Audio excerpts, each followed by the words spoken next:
I really don't know where to start on this particular inspection because there isn't just one thing wrong with the siding on this building. And you're going to run into things like this if you're inspecting older buildings.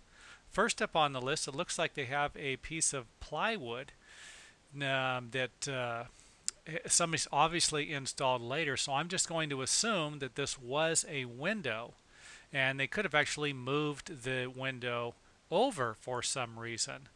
That could be it too, but you would need to make sure that this plywood is actually providing a watertight seal. Next up, we've got a large hole. Looks like a pipe came out of here at one time and no longer does. And of course, this is easy to fix. You can just nail something over it if you don't really worry about it. And I don't think the owner of this building is worried about the cosmetic appeal of it. So realistically, something like this could be easily fixed, but it would need to be fixed. Here we go. We have a board that looks like it's split, and there's a few spots where water can run in. Now remember, the water's going to hit this building and run down the side of it.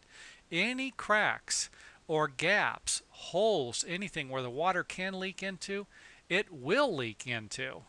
Next up, it looks like we've got a board someone has nailed over the siding. Now this is going to be something you really need to think about whenever you see something like this on a building, period.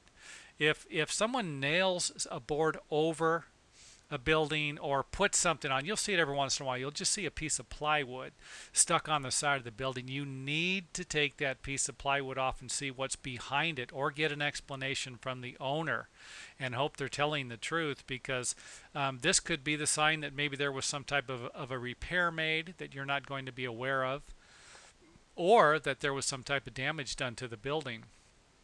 And it's not going to be uncommon either for someone to plant bushes around problem areas also.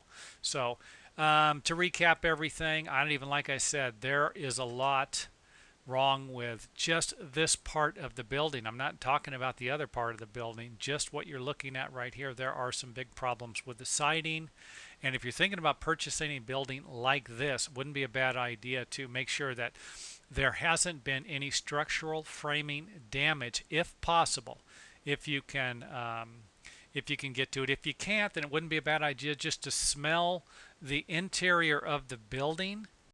I do this every once in a while. If it smells like there's a lot of mildew or musty smell, then there's a good chance that the exterior of the house, the siding and the roofing, won't be doing its job correctly, or hasn't been for quite some time, and allowing moisture in somewhere.